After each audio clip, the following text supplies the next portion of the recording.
Le bar des supporters sur Maritima, bon mardi à toutes et à tous, sous le soleil de ce début de printemps qui s'annonce. Les plus beaux bourgeons de Provence sont autour de la table.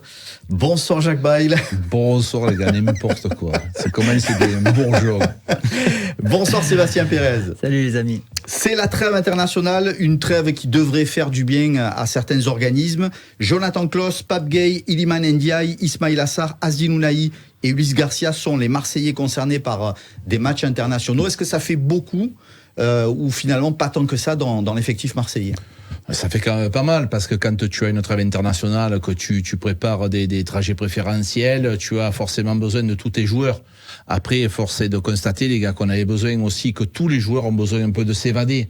Parce qu'il y a beaucoup de gens qui te disent, ouais, mais bon, ils vont se fatiguer avec les voyages. Mais ils sortent du contexte marseillais. Ils sortent un peu de cette pression qu'il y a actuellement sur Marseille. Donc, voir d'autres gens, c'est bien pour tout le monde. Alors, fatigue physique, fatigue morale, comment on organise les séances d'entraînement et la récup pendant cette période-là ?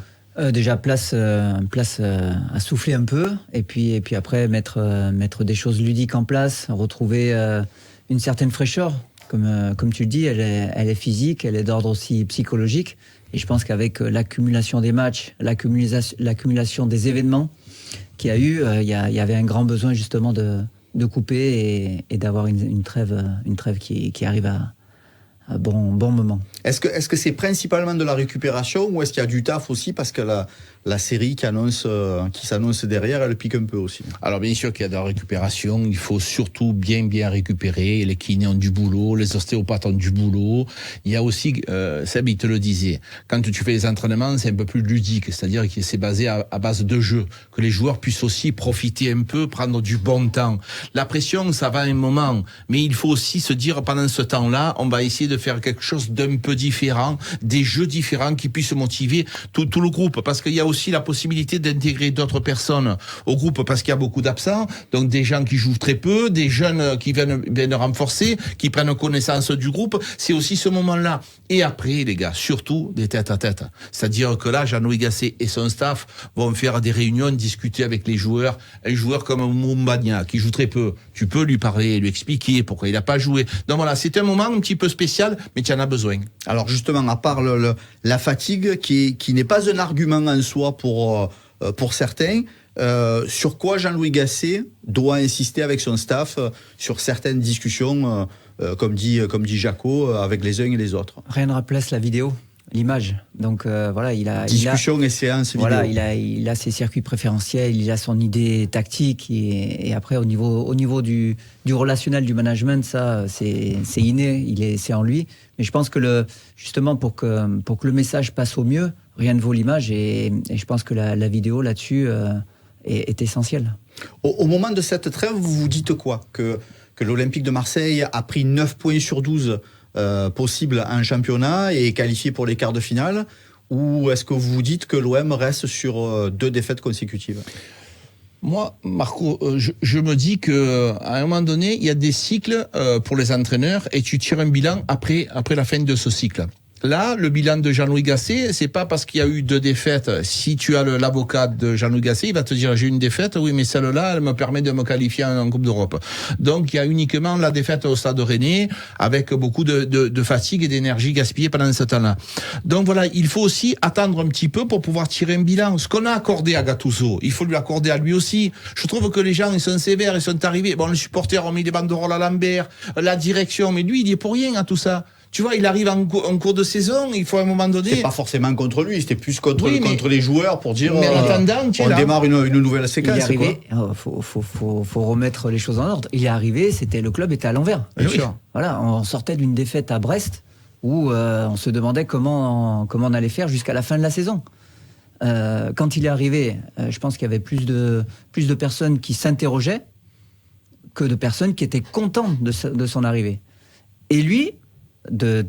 tout naturellement, il est arrivé avec le côté humain. Il a remis un vestiaire à l'endroit alors que nombre de joueurs s'interrogeaient et il a eu les victoires consécutives qui ont fait qu'à un moment donné, waouh, ça y est, c'est reparti et tout le monde a cru. Et il croit encore. C'est pas 2 défaites qui vont remettre en cause, comme le dit Jaco, il y a eu une défaite qui te permet de te qualifier. Et il y a eu une défaite à Rennes qui est en somme toute logique par rapport aux absences, par rapport à la fatigue et par rapport aussi à l'adversaire. Parce qu'on n'occulte pas l'adversaire. Bien sûr. Il y avait des très bons joueurs en face qui ont fait un gros match. Et il y a eu des faits de match à un moment donné où Mandanda qui sort 2-3 ballons chauds, la reprise de volée de Harit qui passe pas très loin, ça peut remettre en selle l'OM. Donc là-dessus, le bilan pour moi il est positif. Plus que positif. Moi, ce qui me gêne le plus, tu vois, c'est que les gens te disent ouais, mais c'est des déchets techniques. Mais c'est à cause de la fatigue que tu as. Pourquoi tu travailles le physique ? On ne travaillait pas des marathoniens. Il y en a qui disent que la fatigue, c'est pas un argument recevable. Si tu veux, tu viens, tu sors du restaurant. Pas moi, tu vas pas me gifler à moi. Non, mais à ces gens-là, tu lui dis, quand tu sors du restaurant, tu lui dis, cours jusqu'à là-bas, jusqu'à la mer. J'y arrive pas, moi. Ben oui, mais parce qu'il te faut du physique. Le physique, il va te permettre de faire un bon contrôle. Le physique, il va te permettre de sauter un petit peu plus haut. Le physique, il va te permettre de commencer à faire un dribble correctement. Quand tu es à la fin d'un match, quand tu es à court physiquement, tu es à court dans tout. Donc c'est pour ça, on travaille le physique pour pouvoir avoir une bonne technique. C'est ça la base. Ils arrivent les gens comprennent uniquement la course, mais c'est pas ça. Le physique, il te permet aussi, même mentalement, d'être lucide. Quand tu es épuisé dans ta tête, que tu es fatigué, tu n'as même pas les mêmes réflexions. Tu as pas la même lucidité. C'est la base du football, une des bases. C'est plus de la fatigue morale ou de la fatigue physique ? Jaco reparlait régulièrement de cette saison qui est quand même très très particulière, où il a fallu digérer plein d'épisodes tourmentés. Est-ce que tu as l'impression que là, pour cette trêve-là, les 2 derniers matchs, c'était plus une cafetière qui débordait plutôt qu'un déficit physique ? L'un ne va pas sans l'autre. C'est-à-dire que tu peux avoir la fatigue physique accumulée à la fatigue psychologique. Et là, c'était les deux. Donc, la fatigue physique fait, comme dit Jaco, que tu n'as pas le coup de rein nécessaire pour aller au bout de ton action, que tu n'as pas le coup de rein nécessaire pour intercepter et tu laisses partir ton adversaire, ou tu fais la faute dans la surface, alors que si tu es bien physiquement, c'est toi qui arrives le premier sur le ballon. Donc, c'est en fait cette fraîcheur physique qui fait qu'à un moment donné, psychologiquement, tu t'accumules, et à un moment donné, tu as besoin de souffler.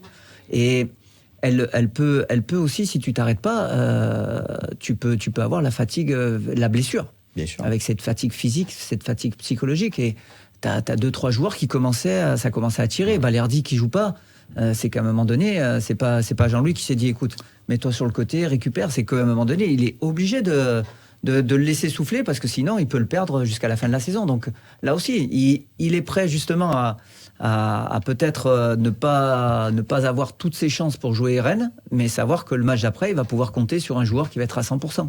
Avec Jean-Louis Gasset qui fait effectivement avec ce qu'il a, tu le répètes très régulièrement, l'effectif marseillais n'a pas été épargné du tout par les blessures cette année.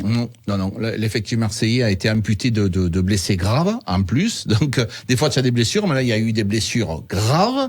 Ensuite, tu as eu des joueurs qui sont en dessous complètement. Là, le mystère, les gars, il faut en parler de Correa. Quand tu es président de l'Olympique de Marseille et tu recrutes Correa, tu te dis, mais comment c'est possible qu'un joueur, il soit aussi transparent? Quand tu recrutes Unai, comment tu fais pour avoir un joueur aussi transparent? Il y a des questions à se poser. Après, on va aussi à un moment donné se poser le cas Mumbagna, parce qu'il joue très peu, et si Jean-Louis ne le fait pas jouer, c'est qu'il le trouve pas trop performant. Il y a des questions. Donc cet effectif, en plus je pense qu'il a été mal équilibré, il était mal monté dès le départ, cet effectif. Donc après, à un moment donné, tu le payes. Dès le départ, il y a eu une mauvaise gestion à ce niveau-là. Donc c'est pas un magicien, le mec. Une des questions qui pose le plus de problèmes, c'est le cas Valentin Rongier qui est indisponible depuis mi-novembre, qui devait reprendre a priori fin mars, et certains scénarios catastrophes commencent à annoncer qu'il risque peut-être de pas reprendre avant la fin de la saison. Qu'est-ce que vous inspire le cas Valentin Rongier ? On ne sait pas, peut-être qu'il a rechuté, peut-être qu'il fait le maximum, mais que son corps, à un moment donné, tu es obligé de respecter certains délais. Donc ça, il y a que lui, le staff médical, qui peut ressentir s'il est prêt ou pas. Simplement, c'est que tu t'as un joueur qui est doté vraiment d'attributs plus que parfaits, et tu peux pas l'avoir sous la main. Donc là aussi, c'est pas forcément facile pour Jean-Louis. Les bonnes nouvelles, c'est que tu devrais récupérer a priori Léo Balerdi et Samuel Gigot pour pour le Classico. Donc ça, déjà, c'est ça c'est pas mal. Ça, c'est plus que pas mal, parce que Léo Balerdi, actuellement, il est tout simplement indispensable. Hein. Léo Balerdi a manqué à Rennes. Oui. Le Léo Balerdi actuel, mais il est indispensable. Comme si tu te lèves Chancel Mbemba. C'est 2 plaques tournantes. Marco, quand tu rajoutes à ça les 2 latéraux qui sont pas 2 bons défenseurs, parce que défensivement ils sont en difficulté, eh ben tu es en grande difficulté. Moi je te dis une chose sûre, Balerdi est le titulaire indiscutable de cette équipe. Balerdi quand même qui revient du diable Vauvert, parce qu'il y a quelques mois de ça, notamment la saison dernière, c'était quelqu'un qui cristallisait un petit peu les critiques des supporters. Là, ça devient, c'est pas le chouchou comme Pierre-Emerick Aubameyang, mais c'est quand même les supporters l'aiment beaucoup cette année. Hein. Là encore, pour moi, il y a 2 choses. C'est les qualités du joueur, parce que forcément tout le monde les remettait en cause, et moi y compris, parce que il avait trop de perte de concentration, de saut de concentration, ou de vouloir trop en faire. Mais là encore une fois, c'est le management, c'est le fait que je pense que Jean-Louis aussi lui a fait non seulement certaines remontrances, mais aussi a su trouver les mots pour l'amener avec lui. Et aujourd'hui, ça en fait vraiment, comme le dit Jaco, un patron de la défense avec Mbemba. Voilà, c'est vraiment la doublette gagnante. Le fait que Gigot revienne, il y aura aussi l'interrogation pour l'adversaire. Est-ce que l'OM va se présenter à 3 défenseurs ou à 4 défenseurs? Donc ça aussi, c'est un atout supplémentaire pour l'OM. Il y a que Jaco qui était supporter de Léo Balerdi depuis toujours. Tu vois que je l'ai glissé quand même. Merci. Je me dis à quel moment il va le dire. Quand c'est qu'il va me le dire? Je l'ai toujours soutenu. Pourquoi? Parce que ce joueur-là, il a des capacités techniques très intéressantes. Ce qui lui manquait, ce que nous disait Seb, c'est une concentration. Quand tu es avec des joueurs qui progressent, avec Mbemba, tu es obligé de progresser. Je vais te donner par exemple un joueur que j'ai bien connu avec Hilton. Hilton, à côté d'Hilton, tous les joueurs qui ont été à côté de lui, ils ont progressé. Donc, au contact de Chancel Mbemba, ce qui lui manquait, lui, c'est de se tranquilliser. Et la qualité première de Chancel Mbemba, c'est quand même d'être le papa, de stabiliser la défense. Parce que Léo Balerdi, il avait Alvaro, il avait Gigot, avec la grinta, il faut y aller, n'importe où, on tire, on pousse les joueurs. Mais c'est pas ça, le football. Lui, ce qu'il lui fallait, c'est justement régler ce problème-là. Donc, c'est quelque chose qui se règle pas facilement, mais c'est moins difficile que quand tu es pas bon. Quand tu es pas bon, tu es pas bon. Donc lui, il fallait qu'il gère sa grinta. Là, il a géré. Et donc, c'est pour ça qu'il est bon. Quand vous voyez l'effectif marseillais, même si on est rarement objectif autour de cette table et qu'on est très légèrement chauvin, est-ce que vous dites que l'effectif marseillais, il est formaté pour faire un coup en Coupe d'Europe? Et aussi pour faire une remontada et essayer de choper une des 4 positions pour la Ligue des Champions. Il faudra que l'effectif soit plein, c'est-à-dire qu'il n'y ait pas de joueurs qui rechutent, qu'il n'y ait pas des joueurs qu'il n'y ait pas de nouvelles blessures, qu'il n'y ait pas donc là encore, je pense que la trêve intervient à bon escient. Le fait de pouvoir régénérer les organismes, c'est hyper important, parce que si on veut que l'OM soit performant, il faudra que tout le monde le soit à 100%. Et après, on sait que sur les dernières lignes droites, avec la ferveur du public, avec l'engouement qu'il y a, on peut renverser les montagnes. Et tu sais qu'il va pouvoir se servir dans ce qu'il a fait, Jean-Louis Gasset, les 5 matchs qu'il a fait. Il peut se dire, les gars, ce qu'on a fait auparavant, on peut le renouveler. Quand tu l'as pas fait, tu t'inventes avec tes joueurs, tu fais des mensonges. Pas que tu mens, mais tu dis pas la vérité. Ouais, mais là, il y a toujours des esprits chagrins qui viennent te voir en te disant oui, mais c'était Clermont et Nantes. Non, mais c'était pas les esprits chagrins. C'était pas le Paris Saint-Germain. Je parle de l'entraîneur qui parle à ses joueurs. Ça, toi, tu parles des supporters. Les supporters, ils ont pas accès aux causeries. Je parle de l'entraîneur qui parle à ses joueurs. Il peut s'appuyer sur quelque chose de vrai, c'est-à-dire que les performances qu'il a réalisées, elles sont là. Dire, les gars, ce qu'on a fait auparavant, on est quand même capable de les réaliser. Et donc tu peux leur faire comprendre que c'est possible. Donc tu as des faits vrais, réels. C'est important, ça. Dans tous les cas de figure, gestion de l'effectif nécessaire pour être sur tous les tableaux, pour concerner tous les joueurs, et aussi parce que la série qui arrive, elle n'est pas simple. Complètement. Il faudra que tout le monde soit à 100%. Et puis après, ceux qui s'interrogent, je crois que Villarreal, c'est aussi une bonne réponse. Quand on met 4 à Villarreal, c'est pas Clermont, comme ils le disent, ou c'est pas des équipes un peu plus faible. Là, c'est Villarreal qui a eu un palmarès en Coupe d'Europe conséquent, qui en a mis 5, je crois, il n'y a pas très longtemps au Barça. Donc voilà, c'est une belle performance quand même. La trêve, c'est aussi l'occasion de faire un petit bilan, pas définitif, puisque effectivement tu demandes du temps à juste titre comme pour Gattuso, mais c'est le moment de faire un petit arrêt sur image, la fameuse colonne des plus et la colonne des moins. Qu'est-ce que vous mettriez chacun de vous deux dans ces colonnes? Mais moi, si j'analyse l'arrivée de Jean-Louis Gasset, parce que je vais analyser que ça, le reste c'est fini, c'est parti, c'est terminé. Il est parti l'entraîneur. Donc moi je vais te dire, il n'y a pas beaucoup de moins. Il n'y a pas beaucoup de moins. Et je te disais, Marco, régulièrement, on va pas gagner tous les matchs. On ne va pas gagner tous les matchs, c'est pas possible. Donc c'est pour ça que c'est vrai que les Marseillais c'est comme ça, c'est la mayonnaise, vite en haut, vite en bas. Vite, tu te vois champion d'Europe et vite, tu te vois descendre, on va plus en gagner un. J'ai lu des commentaires sur les réseaux, on va pas gagner contre Paris, on gagne pas contre Nice, on va pas gagner contre le Benfica, donc c'est bon, on arrête là, on dit c'est fini, on reste 6e, 7e, c'est mort. Donc voilà, il y a un moment donné où il faut être réaliste. Je pense que l'OM a des qualités. Et il faut s'appuyer là-dessus avec un entraîneur, un nouvel entraîneur, une méthode de travail qui est ancienne, on appelle ça à l'ancienne, et surtout qui est près de l'homme. Et je pense que ça peut faire de belles choses. C'est parce qu'il fait pas un peu de la méthode Coué, le Jaco, là. Il y a pas il y a rien à mettre dans la colonne moins. Est-ce qu'on parle de Correa? Est-ce qu'on parle de certains cas de joueurs comme Kondogbia qui sont pas d'une régularité extrême, ou comme Ismail Assar qui est phénoménal sur certains matchs et beaucoup moins comme celui de Rennes? C'est normal. Il a joué tous les matchs. Donc voilà. Ouais. Après, est-ce que depuis l'arrivée de Jean-Louis Gasset, on a pris du plaisir? Oui. Est-ce que les supporters ont été derrière leur équipe? Oui. Est-ce qu'à un moment donné, on a eu cette adrénaline qui est revenue parce que on voulait notre équipe se qualifier pour le tour prochain de Coupe d'Europe, avec toute la tension qu'il y a eu sur ce match retour, et puis le but qui est au dernier moment de Klose. On a eu cette adrénaline-là. Est-ce qu'on l'avait avant son arrivée?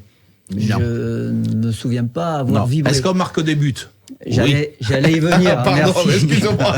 Est-ce que on s'est régalé sur les matchs avec des buts, avec une moyenne de plus de 3 buts par match? Oui. Donc, quand tu me demandes les plus, les moins, là, je t'en ai dit pas mal de plus. Les moins, oui, tu l'as dit, Correa qui est pas à son niveau, d'autres joueurs, on aimerait en voir plus, mais voilà, tu peux pas tout avoir alors que t'es parti quand même de très très bas. Voilà, t'arrives, la terre elle tremble, hein, et puis quand tu sais que c'est l'OM, tu sais que la moindre étincelle, ça peut faire un incendie que tu as du mal à endiguer. Donc oui, franchement, la réponse est oui, il y a beaucoup plus que de moins, et on prend du plaisir. La sérénité amenée par Gasset et par son staff, elle était importante. Est-ce que vous avez l'impression aussi qu'il commence à y avoir de l'attachement affectif de la part des supporters pour justement la personnalité de Jean-Louis Gasset? Mais bien sûr, parce qu'il nous a prouvé beaucoup de choses, et il y a quelque chose de très très très important. Quand tu vois les conférences de presse de Jean-Louis Gasset, j'ai pas entendu un journaliste, j'ai pas entendu un consultant dire ah ouais c'est bidon. Il t'explique les choses. Quand tu il n'y a pas de langue de bois. Voilà, il y a les conseillers en communication qui t'expliquent ce qu'il faut dire, ce qu'il ne faut pas dire. On va mettre le bleu de chauffe, on va se remettre au travail, et toujours mais ça veut rien dire. Lui il te donne les explications, ce qui a été bien, ce qui a été pas bien, ce qu'il va falloir travailler pour pouvoir progresser, parce que dans ce secteur-là on n'est pas bien. C'est tout. C'est réel, c'est concret. C'est pour ça qu'il y a beaucoup de gens qui se régalent dans les confs de presse. Et quand tu es joueur, que tu as un entraîneur qui te raconte pas des mensonges, eh ben ça fait du bien. Au niveau concret, est-ce que vraiment cette trêve elle arrive au bon moment pour tout le monde, et est-ce que vous avez vraiment l'impression qu'elle va nous permettre de relancer la machine? Elle était fondamentale, cette trêve, tout le monde l'attendait, parce que les organismes étaient vraiment éprouvés. Donc voilà, là je pense que tout le monde va recharger les batteries, comme le dit Jaco. Même ceux qui sont partis dans leur sélection respective, le fait de changer d'air, ça à un moment donné, ça va recharger toute la batterie, et puis là le sprint final va être chaud et palpitant. Le sprint final, vous l'estimez à partir de quand? Tout va se jouer au mois d'avril ou plus tard? Non, mais bien sûr. Fin avril déjà. Imagine-toi que tu puisses te qualifier contre le Benfica. et que tu te retrouves dans le dernier carré de la Coupe d'Europe, est-ce que déjà c'est déjà pas bien pour l'OM? C'est inespéré.